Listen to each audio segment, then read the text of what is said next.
तो कहानी की शुरुआत होती है दो न्यूज़ को दिखाते हुए, जिसमें पहली खबर ये थी कि वेस्टर्न एरिया की तरफ से एक प्लेन क्रैश हो गया मौसम ख़राब होने की वजह से। तो वही दूसरी न्यूज़ ये थी कि टाउन में कुछ अजीब तरह के वायरस फैलने की खबर आ रही है। सभी लोग अपना ध्यान रखें। इतना सुनने के बाद रेडियो से कनेक्टिविटी टूट जाती है, क्योंकि जिस कार में ये रेडियो चल रहा था वह अब शहर से काफ़ी दूर आ गई है। जिसके अंदर बैठे हैं ये 5 दोस्तों की न्यू ईयर सेलिब्रेट करने के लिए अपने दोस्त रिवर के कॉटेज में जा रहे हैं, जो कि उसके डैड ने अभी अभी नया खरीदा है। पूरे ग्रुप में इकलौता वही है जो पैसे वाला है और बाकी दोस्तों के पास उतने पैसे नहीं है। लेकिन रिवर ने इस बात का कभी घमंड नहीं किया, वह सभी को साथ लेकर चलने वालों में से है।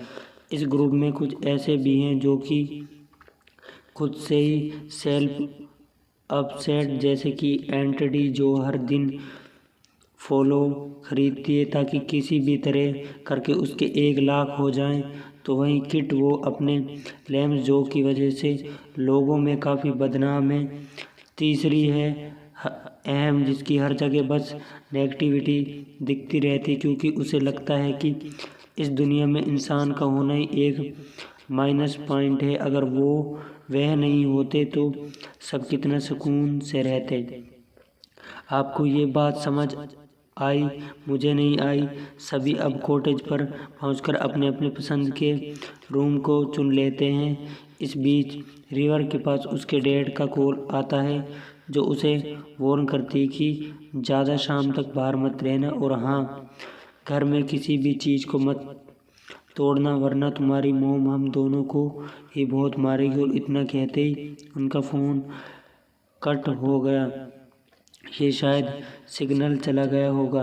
कुछ देर बाद ये लोग नीचे हॉल में इकट्ठा होते हैं, जहाँ सभी ड्रिंक करते हैं, देन बाहर जाकर स्नो से खेलते हैं। तो वहीं दोनों लड़कियां बाहर हॉट टब यूज़ कर रही है। तब एम एडन से उसकी मोम के फ्यूनल में ना आने के लिए माफ़ी मांगती। वे कहती है कि इससे कोई नहीं फ़र्क पड़ता कि कोई आए या फिर ना आए, क्योंकि मोम तो अब कभी वापस नहीं आने वाली, सो डोंट वरी। इस दौरान अंदर एंडी के पास जेस का कॉल आता है। वह भी इन्हीं ग्रुप का एक हिस्सा है, पर काम की वजह से वह इनके साथ नहीं आ सका। अब उसका ये कहना है कि अच्छा हुआ कि वह नहीं आ पाया, क्योंकि उसने सुना है कि वहाँ तेज़ तूफान आने वाला है। जो तुम लोग संभल के रहना। अब आधे घंटे बाद न्यू ईयर का काउंटडाउन भी शुरू हो चुका है। सभी दोस्त सेलिब्रेट करते हैं तो बर्फ़ को खाते हुए न्यूज़ को सुनते हैं, जिस दौरान इन्हें पता चलता है कि आने वाले दिनों में एक तेज़ बर्फ़ का तूफान आने वाला है, तो कोई घर से बाहर ना निकले।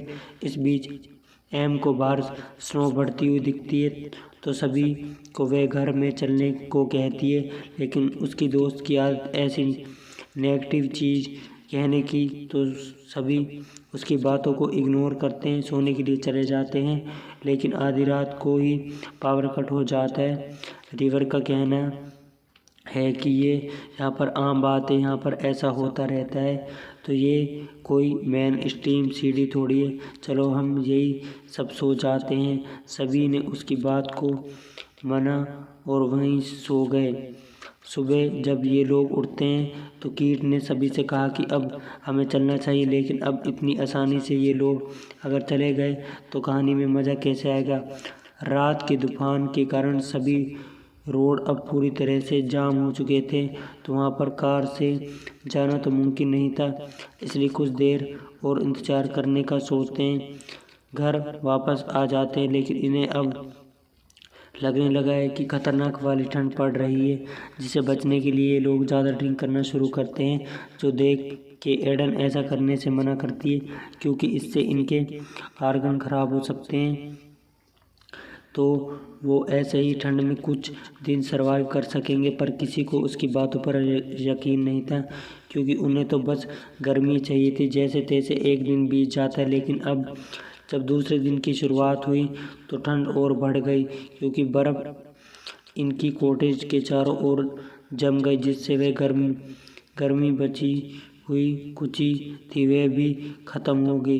अब तो श्री एडन ने इन लोगों से कहा कि हमें जितनी भी गर्म कपड़े हैं उन्हें अपने पैरों में पहन लेना चाहिए, क्योंकि सबसे ज़्यादा ठंड पैरों में लगती है, और हो सके तो सोना मत, क्योंकि ऐसे मुमकिन है कि अगर हम सो गए तो फिर कभी उठ ही नहीं पाएंगे हाइपोथर्मिया की वजह से। इसलिए इस बारी सभी ने उसकी बात को मान लिया, क्योंकि वही इनमें से सबसे समझदार लग रही है, वरना सभी तो ऐसे बस यहाँ से भागना चाहते हैं। उसी दिन एडन फिर से बाहर गई चेक करने के लिए कुछ ठीक हुआ या नहीं, पर अब कॉटेज की स्टेयर तक दिख नहीं रही थी। बर्फ में उल्टा बाहर खड़ा रहना भी दुश्वार हो गया, इसलिए हमें जितना हो सके फायर हाउस के पास ही बैठना होगा। लेकिन कब तक ये लोग इस जाग को जलाते रहेंगे? एक समय पर आकर वे भी ख़त्म हो जाएगी। अब 2 दिन बाद जब किट की हालत बेकार होने लगी, जिस चक्कर में वे उल्टी सीधी हरकतें करने लग, जैसे कि गर्मी के चक्कर में उसने गैस स्टोव को जलाकर उसी पर अपना हाथ रख दिया, जिससे उसका हाथ भी जल गया। तब एडन ने उसकी मरहम पट्टी की, लेकिन कीट का कहना है कि उनके पास खाना कम और शराब ज़्यादा है, देखती है न जाने कैसे वहाँ ये पर सरवाइव करेंगे। उसने ये तक कह दिया कि खाना ख़त्म होने की बात उसे कोई मत कहना। यूँ सुन एम तो और भी ज़्यादा घबरा गई और बस प्रे करने लगी किसी भी तरह करके यहाँ से निकल सकें।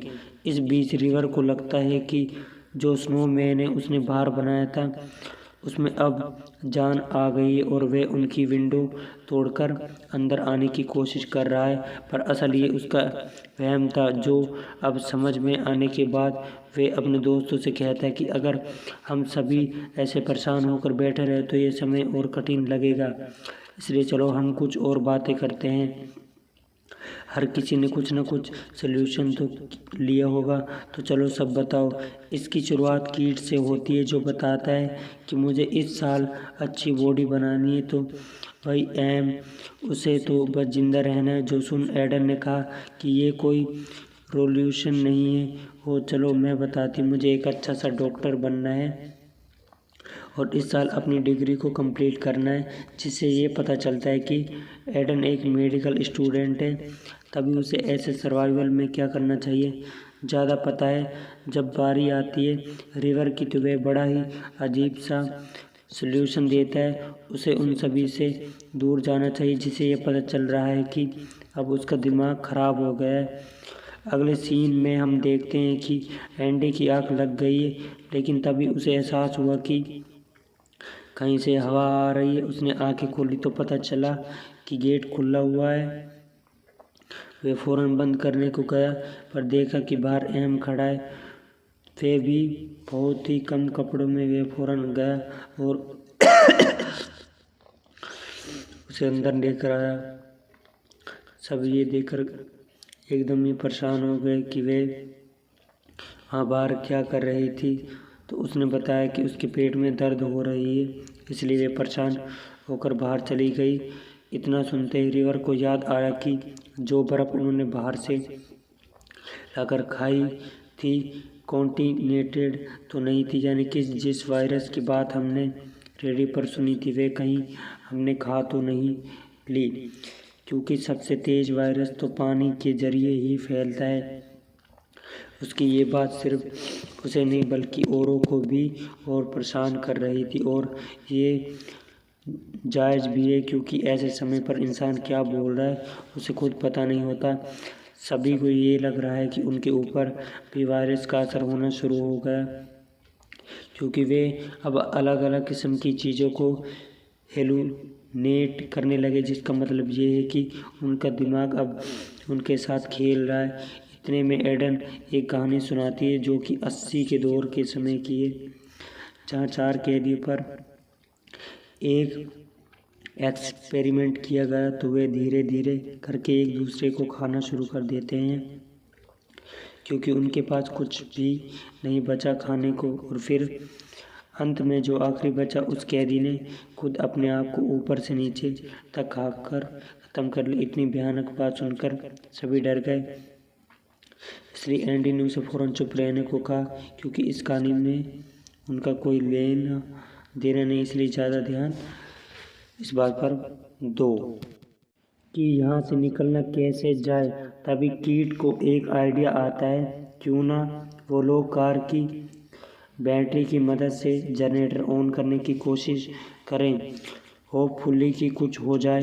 कि तभी रिवर बिना कुछ सोचे समझे बाहर चला गया। इस चीज़ को करने पर बहुत देर हो जाने के बाद भी जब वह लौटा नहीं तो इन लोगों को उसकी फ़िक्र होने लगी, इसलिए एंडी बाहर चेक करने के लिए गया तो उसने वहाँ देखा कि वहाँ पर बैठकर वोमिट कर रहा है, साथ में पोटी भी। तो वे भी अजीब तरह से, क्योंकि वह डरा हुआ था इस चीज़ से कि उसके सारे दोस्त अब इन्फेक्टेड हो चुके हैं, इसलिए वे उनसे दूर रहना चाहता है, ऐसा उसका मानना है। या फिर उन सभी को सही पर खुद को ख़त्म कर देना चाहिए ताकि बाहर की दुनिया में कोई भी इन्फेक्टेड ना हो। अब उसकी ये हरकत अंदर एंडी सभी को बताता है, जो सुन एंडी कहते हैं कि ऐसा कुछ भी नहीं है, ये सब उसका एक वहम है। लेकिन रिवर तो पागल हो गया है, वे खुद को जलाने की कोशिश करता है। तो वहीं एम ने खुद को बाथरूम में बंद कर लिया, तो एंडी उसके दरवाजे को बार बार पीटता है ताकि वह खोल दे, लेकिन अंदर एम तो अलग ही दुनिया में थी। दरअसल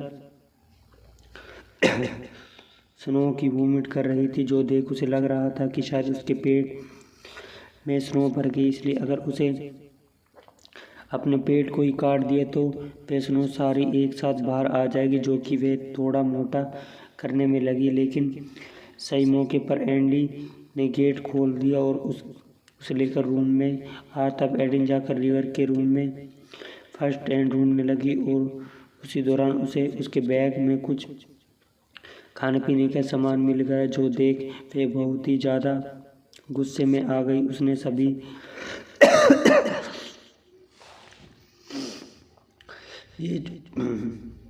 ये चुरा कर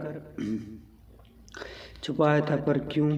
अब आगे एडन एम की मरहम पट्टी करती, लेकिन उसने एंडी से कहा कि हमें इसे जल्दी से हॉस्पिटल में ले जाना चाहिए, क्योंकि उसके घाव ज़्यादा गहरे हैं, जिसके साथ वे यहाँ पर ज़्यादा दिन जिंदा नहीं रह सकेगी। इस बीच उसके दिमाग में रिवर का ख्याल आता है।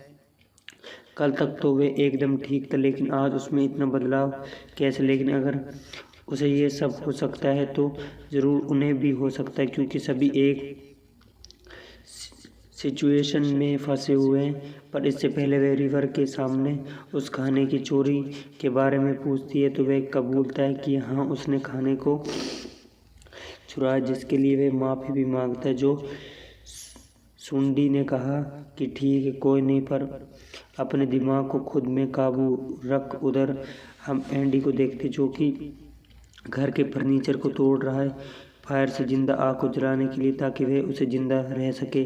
पर यह चीज़ रिवर को पसंद नहीं आती। उसके घर पर कोई तोड़ जा रहा है, जिस चक्कर में उन दोनों में बहस हो गई। और इसमें वही हुआ जिसका डर था कि हाँ, रिवर ने गलती से उसी कुल्हाड़ी से एंडी को मार दिया, जो देख एम तो पागल हो गई। उस कुल्हाड़ी से उसे मारने के लिए आगे बढ़ी, पर डन से उसे रोका, क्योंकि उसे पता है कि ऐसी सिचुएशन में क्या हो सकता है। इतने में उसे किसी को फ़ोन रिंग की आवाज़ आई। ये उसी का फ़ोन था जिस पर जैसे वीडियो कॉल आ रही थी। अब उसे सारी सिचुएशन बताती और कहता है कि ठीक है, मैं हेल्प भेज रहा हूँ। लेकिन तभी वहाँ जैस के पास ठंड पड़ना शुरू हो गई, जिसके कारण फ़ोन कट हो गया। इतने में एडन को किसी की चलने की आवाज़ आती है, जो वो उसकी ओर जाने लगी। तो कीट ने उसे रोकते हुए कहा कि वे क्या कर रही और किससे बात कर रही है, यहाँ पर कोई नहीं है। वो चीज़ों को हेलुजिनेट कर रही है, यानी कि जैसे कि कभी कॉल आई ही नहीं थी। अगले दिन अब कीट कहता है कि अब हमें बाहर जाना चाहिए मदद के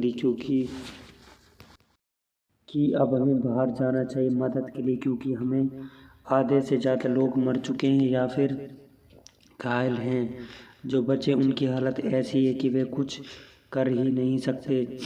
मैं बाहर जा रहा हूँ, शायद कोई मदद मिल जाए। तो वे कबाल में शूज को लेने के लिए चला जाता है कि तभी उसे पता लगता है कि कोई जो उसे अंदर खींच रहा है, इसलिए वे फ़ौरन चिल्ला देता है, जिससे वहाँ पर एंडी आ गई।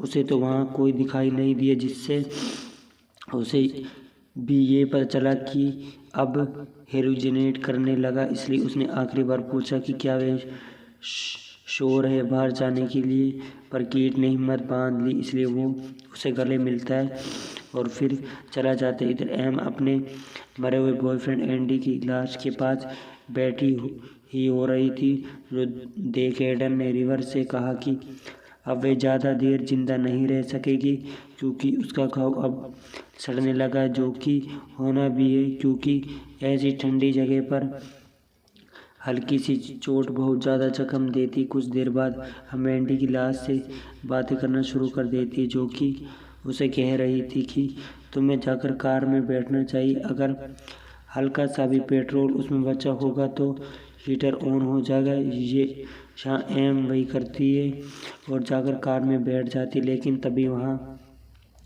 वे अजीब सा कुछ इमेजिन करती है, जैसे कि उसकी साइड में एंडी बैठा हुआ। इतने में कोई अजीब सी चीज़ आकर उसे अंदर घुस जाती है। इधर दूसरी ओर जब पूरी रात गुजर गई और अगले दिन कीट कहीं कुछ अता पता नहीं चला, तो ये दोनों उसे घर से बाहर गए ढूंढने के लिए। वहाँ उन्हें कीट की लाश मिली, वो भी बड़ी बुरी हालत में, एकदम नेकेड। जो देख ये दोनों डर गए, मारे घर के अंदर आ गए।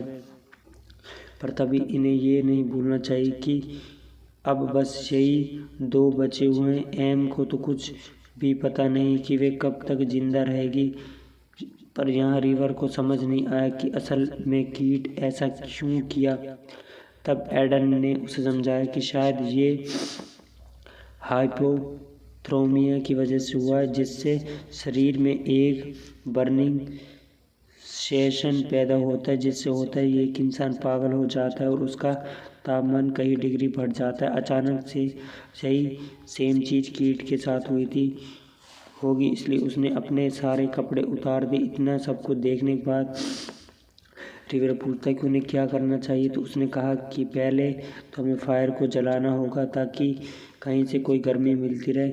जो कोई भी खाना है उसे शेयर करके खाना होगा। इस बीच रिवर को ऐसा लगता है कि एडन उसके साथ इंटीमेट होना चाहती है, जिसके लिए वहाँ ऊपर चला गया, जहाँ किसी का हाथ उसे अंदर खींच लेता है। अब एडन उसे ढूंढता हुआ ऊपर जाती है, देखती है कि वहाँ वो कोल्ड शावर ले रहा है। ये उसका एक वहम है, इसलिए एडन उसे फ़ौरन गर्म कपड़े देती है। तब रिवर कहता है कि अब वो नहीं बचेगा, लेकिन लकीली वहाँ पर तभी लाइट आ गई, जिससे वे उसे लेकर बाहर आ गई, जहाँ पुलिस खड़ी थी। उससे पूछती कि मैम, क्या आपके अलावा और कोई भी सर्वाइवर बचा है? एंडी ने कहा कि नहीं, मैं सिर्फ हम दोनों ही बचे हैं। तो वह कहता है कि मैम, आप अकेली यहाँ पर आई थी। तब जाकर हमें पता चला कि उन 5 दोस्तों में सिर्फ अकेली ही वही बचे, क्योंकि सबके सब मारे जा चुके हैं। यही 2 है, जिसके साथ ही इस कहानी का यहीं पर अंत होता है। इस पूरी कहानी में इतना ज़रूर पता चलता है कि इंसान के लिए सबसे बड़ा दुश्मन उसका दिमाग होता है, क्योंकि अगर वह चाहे तो उसे पल भर में खुद के हाथों से मार सकता है, जैसे इन चारों के साथ हुआ। ना ही कोई वायरस था, ना ही कोई गस्ट या कॉटेज में फंस चुके थे, लेकिन उस चीज़ को ये इतना ज़्यादा सोचने लगे, खुद की जान ही ले ली। इसलिए अगर इंसान खुद के दिमाग पर काबू पा ले तो कहीं भी पहुंच सकता है और कुछ भी कर सकता है। आपको कहानी कैसी लगी हमें कमेंट सेक्शन में ज़रूर करके बताइए। मिलते हैं अगले वीडियो में। Thank you so much watching, peace और राम राम। सभी को धन्यवाद दोस्तों।